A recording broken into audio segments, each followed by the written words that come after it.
it's always one or two teams that before the NFL season begins, it's really hard to predict how good one or two of these teams will be because it's really hard to get a read on them. Because they can either be really bad or they could be really good. And the Atlanta Falcons fall underneath this category, right? Now, it's pretty easy to count out the Atlanta Falcons because they play in the NFC South and they got to face the New Orleans Saints and they got to face Tom Brady and the Tampa Bay Buccaneers. But don't sleep on the Atlanta Falcons in 2020. Now, when I do my off-season predictions before the season begins, I'm normally pretty spot on with at least about 80% of my predictions. But like most people, because I'm human, I am wrong. And there wasn't a team that I was more wrong about last year than I was the Atlanta Falcons. I mean, before the 2019 season began, I had the Atlanta Falcons going 12-4 and making it to the NFC Championship game. And they didn't even come close to those, right? And it's really strange. Because in 2018, this was a Falcons team that basically lost the majority of their star players out for the season with injuries or missed a significant time with injuries, right? Then I would think that with that team coming back fully healthy, they would be able to be one of the best teams in the NFC. And that didn't happen with the Atlanta Falcons. Now, a big reason why that happened and they had the season that they did last year was because everybody just strangely just underperformed.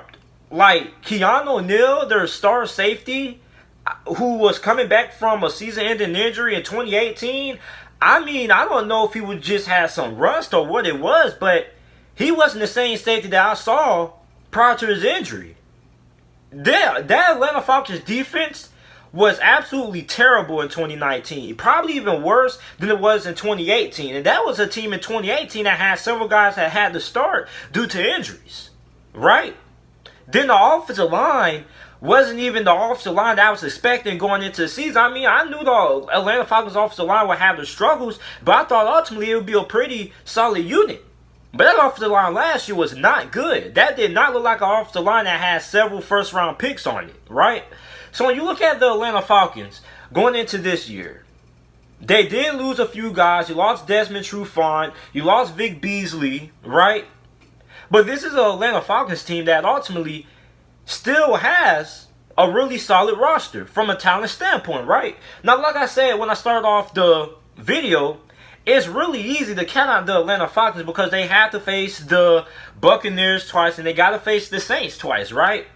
But I mean, when you look at the Atlanta Falcons, this is a team that talent-wise can get right with any team in the NFL on any given Sunday. And you can say that about the majority of NFL teams, right? But when you look at the Atlanta Falcons, you're looking at a team that has a lot of players that can end up bouncing back. Keanu O'Neal, without a doubt, has to end up bouncing back because I felt he would end up becoming the top 10 safety last year. That didn't happen. It seemed like he took a step back, which I'll give him a little bit of a pass because he was coming back from an injury. You know, he hasn't played football in a very long time. Then you got Dan Quinn. Dan Quinn going into this year is not only on the hot seat because of what he did last year. Because, listen, a lot of people thought the Atlanta Falcons were going to part ways with Dan Quinn. I honestly believe that they were going to part ways with Dan Quinn. But the way that they ended the season, like, they just ended the season out so strong. Like, you just had to bring him back for one more year and see what he's able to do, right? So Dan Quinn, this is a guy who has to bounce back. This is a guy who basically is in the same position that Ron Rivera was in with the Carolina Panthers last year, right? You got a guy who took your team to the Super Bowl. You got a team that, you got a coach that has been mildly pretty successful over the last few seasons as his tenure there in Atlanta. But the last few years, like the last 2 years, haven't really gone all that quite the plan. And it looks similar to the same story that we saw with Ron Rivera. But when you look at this Falcons team, I mean, you got Matt Ryan, who in my opinion is a top 10 quarterback. Matt Ryan has been one of the best quarterbacks in football over the last 4-5 seasons in the NFL.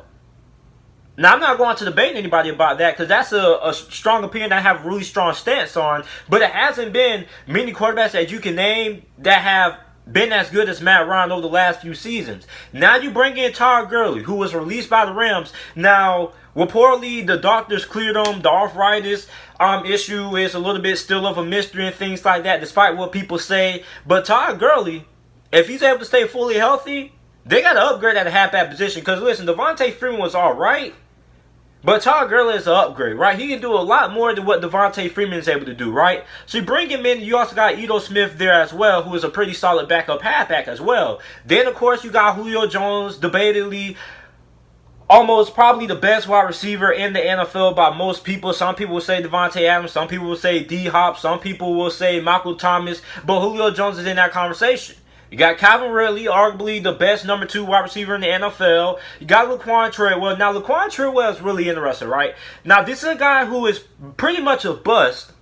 But I feel with Matt Ryan in this Atlanta Falcons offense, I think he could end up having a resurgence in his career. He probably could end up having like a Devontae Parker. Well, I wouldn't say Devontae Parker, but I would say he could end up having a Brashard Perriman caliber season, right? Now, Brashard Perriman last year went to Tampa. He was a buzz. He bounced around a few teams, but he went to Tampa, and he really fit well in that Bruce Arians offense. And Laquan Treadwell, when you look at his skill set, I think he fits well in what the Atlanta Falcons like to do offensively. Then you bring in tight end Hayden Hurst, who Hayden Hurst was pretty much the 3rd best tight end on the Baltimore Ravens roster. Not because he was bad, but just for the simple fact that the Ravens tight ends were just so good.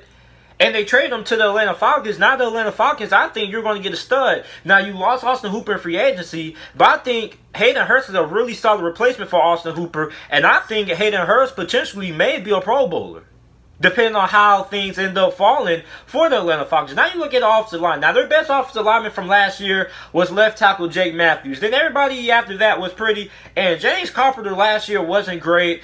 Alex Mack was pretty solid, but I mean he wasn't, he didn't quite have the play that we've been accustomed to seeing out of Alex Mack compared to the years prior. Then you got Chris Lindstrom, who was pretty good. And you got right tackle Caleb McGarrett, who really struggled last year, right?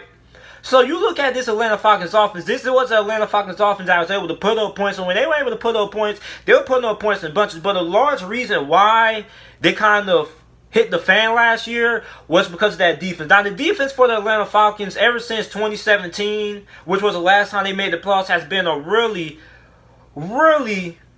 big question mark. Like, Dan Quinn's supposed to be a defensive-minded coach, but that defense has looked god-awful. Now, statistically, the defense was better compared to what it was in 2018, but in 2018 they were 25th in total defense. That was with injuries. And in 2019 they were back fully healthy, and they were 23rd in total defense. And they did this just goes to show you how deceiving stats is, because the Atlanta Falcons on paper have the 23rd worst defense in the NFL, but when you really watch the game, that defense was giving up some big yards. I'm talking about, teams were having big plays left and right.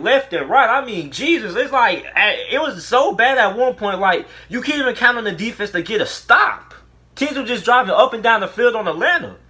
But when you look at the Atlanta Falcons, this is a team that you can't sleep on, right?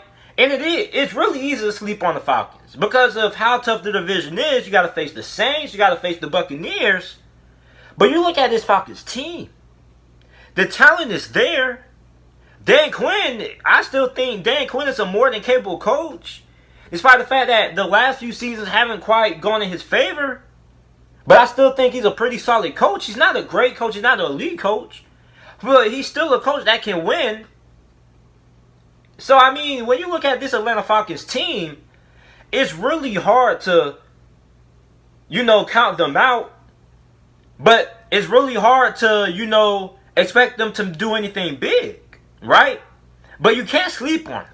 You can't sleep on the team. When you just look at the Atlanta Falcons, everything is there. I think that Dan Quinn is more than capable of getting this Falcons team to the playoffs, despite being in a tough division, despite being on the hot seat. You still have a very talented roster. So you can't sleep on the Atlanta Falcons. You really can't. This is a team that can go either way.